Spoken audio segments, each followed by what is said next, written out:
बहुत से लोग कहते हैं कि भगवान मेरी परीक्षा बहुत लेते हैं, दुख कम होने का नाम ही नहीं लेते। लेकिन सच ये है कि कठिन समय हमें तोड़ने के लिए नहीं, बल्कि हमें मजबूत बनाने के लिए आता है। अगर आपके मन में भी कभी ऐसे विचार आते हैं तो ये 4 बातें हमेशा याद रखनी चाहिए। नंबर 1, भगवान कभी बिना कारण परीक्षा नहीं लेते। जीवन में जो भी होता है उसके पीछे कोई न कोई कारण जरूर होता है। कई बार हमें वो कारण तुरंत समझ नहीं आता, लेकिन समय के साथ सब स्पष्ट हो जाता है। भगवान किसी को दुख देकर खुश नहीं होते, वे हमें जीवन की सच्चाइयों को समझाने और मजबूत बनाने के लिए परीक्षा लेते हैं। जैसे गुरु अपने अच्छे विद्यार्थी की ही ज्यादा परीक्षा लेते हैं, वैसे ही जीवन भी उन्हीं लोगों को ज्यादा परखता है जिनमें आगे बढ़ने की क्षमता होती है।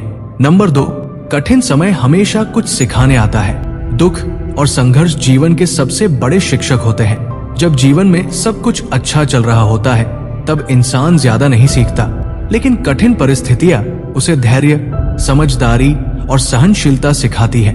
यही अनुभव आगे चलकर इंसान को मजबूत और परिपक्व बनाते हैं। इसलिए दुख को केवल समस्या नहीं, बल्कि एक सीख के रूप में भी देखना चाहिए। नंबर 3, समय कभी एक जैसा नहीं रहता। ये जीवन का सबसे बड़ा सत्य है कि समय हमेशा बदलता रहता है। जैसे सुख हमेशा नहीं रहता, वैसे ही दुख भी हमेशा नहीं रहता।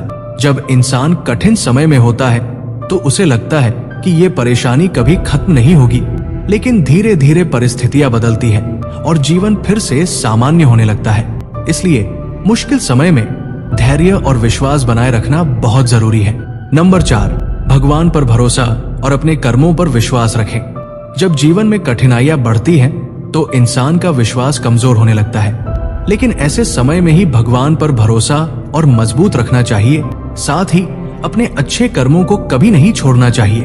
अगर आपका मन साफ है और आप सही रास्ते पर चल रहे हैं तो देर भले ही हो, लेकिन भगवान का न्याय जरूर मिलता है।